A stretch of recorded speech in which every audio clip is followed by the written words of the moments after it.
Hello students, the topic of the essay is at the grocer's store.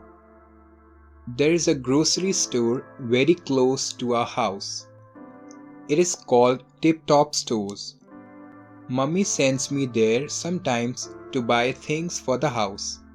Sometimes it is sugar or tea leaves, sometimes bread or groundnuts, and sometimes flour or rice.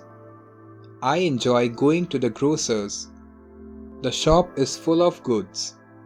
The best are the sweets. Some of the goods are in big glass bottles, some are in sacks, some are packed in plastic bags or cardboard boxes. There is a refrigerator and an ice box at the back of the shop. Here the grocer keeps milk, butter, eggs, cold drinks and Shrikhand.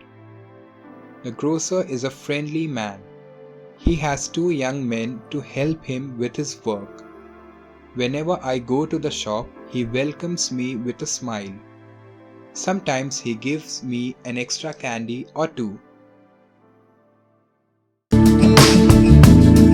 Don't forget to subscribe.